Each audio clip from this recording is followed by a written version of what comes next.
আল্লাহ নবীকে তায়েফবাসীরা মেরেছে। পাহাড়ের ফেরেশতা এসে বলল, ইয়া রাসূলুল্লাহ একবার বলে শেষ করি। আল্লাহ নবী বললেন, লা। মক্কার আবু জাহেলেরা আল্লাহ নবীর মাথার উপরে মরা উঠে পচা ভুড়িয়ে দিয়েছে। আমার নবীর দম বন্ধ হয়ে যায়। নবী আমার এত কষ্ট পেয়েছেন, তথাপিও বদদোয়া করলেন না। আল্লাহ নবীকে সেখানে আবি তালেবে 3 বছর জেল খাটিয়েছে। আল্লাহ নবী বদদোয়া করলেন না। নবী আমার মদিনা রওজায় শুয়ে শুয়ে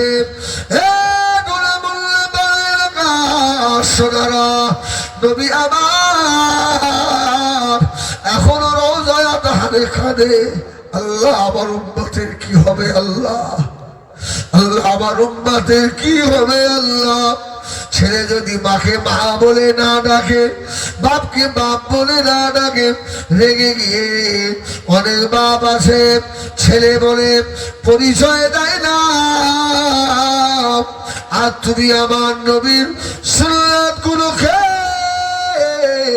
খবর দিয়ে ফেললে, ইহুদিদের মতো কাজ করলে, তথাপিও নবী আমার মদিনা শরীফে রওজায় শুয়ে শুয়ে তোমাদের জন্য এখন ওখানে আল্লাহ নবী মায়ের হাসরে উঠবেন।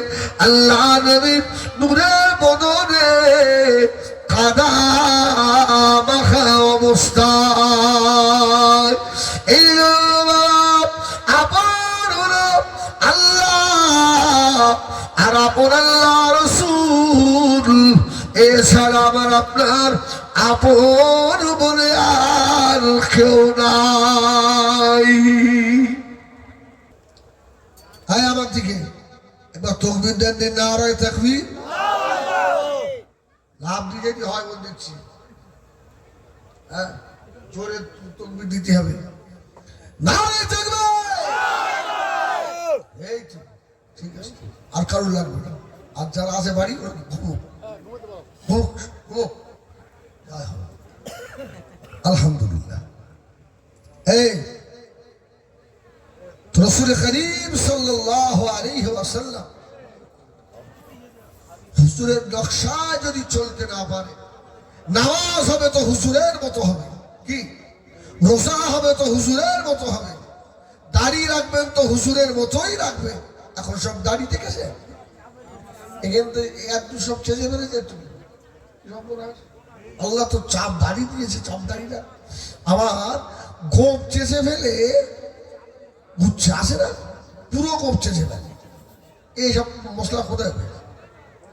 সপ্তাহে হাজি সাহেব হজ করে এসে 3 বার করে শুধু মেলাই হচ্ছে, মন করা সুন্নাত। রাসূল জীবনে খবর নেড়া হয়েছে। রাসূলুল্লাহ বলেছেন দাড়ি বড় করো, গোপ ছোট করো। রাসূল কথা বলেনি যে গোপ একেবারে চেঁচে ফেলে। আর কিছু কিছু আছে গোপনেও দাঁড়িয়েও হিজড়ি। আরে মুসলমানের সৌন্দর্য তো দাঁড়িয়ে, আর মানুষের সৌন্দর্য দাঁড়িয়ে গোপ। আল্লাহ তোকে সুন্দর করে বানিয়েছে, তুই তার উপরে হাত চালিয়েছিস।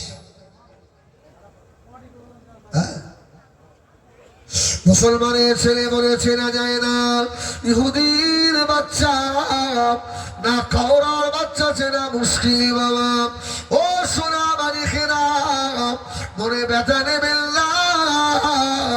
আল্লাহ নবী তোমাদের জন্য কত না কষ্ট করলেন। এই জন্য সাহাবীরা বলতেন আল্লাহ নবীর সম্মুখে আমরা গিয়ে যখন বসতাম, আমরা যেন মরা মানুষের মতো থাকতাম। মরা মানুষ কেন?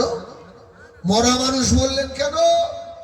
আরে মরা মানুষকে যদি আপনি ডান দিকে ঘোরানো ডান দিকে ঘোরে, বাম দিকে ঘোরালে বাম দিকে ঘোরে। সাহাবীরা শুধু অপেক্ষায় থাকতেন আমার রাসূল কোনটা কখন আদেশ করে। জোরে বলুন সুবহানাল্লাহ। আল্লাহু আকবার। রাসূলের আদেশ করতে দেরি, কাজ হতে দেরি হতো না। রাসূলুল্লাহ সাহাবীরা রাসূলকে শুধু ফলো করতেন। ও হযরত ওমরের বেটা আব্দুল্লাহ ইবনে ওমর রাদিয়াল্লাহু তাআলা আনহু অষ্টম হিজরিতে মক্কা ফাতহ হলো।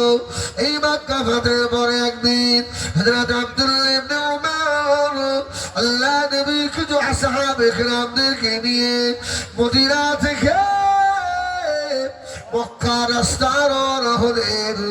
কিছু রাস্তা যাওয়ার পরে হযরত আব্দুল্লাহ ইবনে ওমর একটা গাছের তলায় বসে পড়লেন। সাহাবীরা বললেন, আব্দুল্লাহ ইবনে ওমর কেন আপনি গাছের তলায় বসলেন? হযরত আব্দুল্লাহ ইবনে ওমর বলেছিলেন, এই নবী পাকের সাহাবীরা জানো না বাবা, হিজরতের রাতে আল্লাহ নবী মক্কা ফাতহ করার রাতে আমি আমার রাসূলুল্লাহকে এই গাছের তলায় বসতে দেখেছিলাম। এই জন্য আমি আব্দুল্লাহ ইবনে ওমর আমার রাসূলের কথা স্মরণ করে একটু বসে পড়লাম। সুবহানাল্লাহ। রাসূল এখানটায় বসেছিলেন। আর একটু আগে গিয়ে হযরত আব্দুল্লাহ ইবনে ওমর দাঁড়িয়ে পড়লেন। দাঁড়িয়ে দাঁড়িয়ে আসমানের দিকে তাকিয়ে আর হাসতে লাগলেন। সাহাবীরা বললেন, ও আব্দুল্লাহ ইবনে ওমর আপনি উপরের দিকে তাকিয়ে কেন হাসেন? হযরত আব্দুল্লাহ ইবনে ওমর বললেন, এই নবী পাকের সাহাবীরা আমি আমার রাসূলুল্লাহকে এই জায়গায় দাঁড়িয়ে আকাশের দিকে তাকিয়ে হাসতে দেখেছিলাম, ওই জন্য একটু হাসলাম। আর একটু আগে গিয়ে হযরত আব্দুল্লাহ ইবনে ওমর বলেন, আমি লুঙ্গিটা খুলে আবার কষে পড়তে লাগলাম। সাহাবীরা বললেন, ও আব্দুল্লাহ ইবনে ওমর আপনি লুঙ্গি খুলে আবার কষে পড়লেন। হুজুর আমার জবাব দিয়েছিলেন, আমার রাসূলুল্লাহকে আমি এই জায়গায় লুঙ্গি খুলে আবার কষে পড়তে দেখেছিলাম। এর নাম হলো ইত্তেবা। আল্লাহু আকবার। ও সুলেমান গ্রাম আল্লাহ নবী মক্কা থেকে মদিনা শরীফে চলে এলেন। মদিনার মানুষেরা আমার রাসূলুল্লাহকে পেয়ে খুশি না বেজার? খুশি, অল্প না বেশি? খুব বেশি খুশি। সুবহানাল্লাহ। এক সময় মদিনার বাচ্চারা বলেছিল, তালাআল বাদরু আলাইনা মিন সানিয়াতিল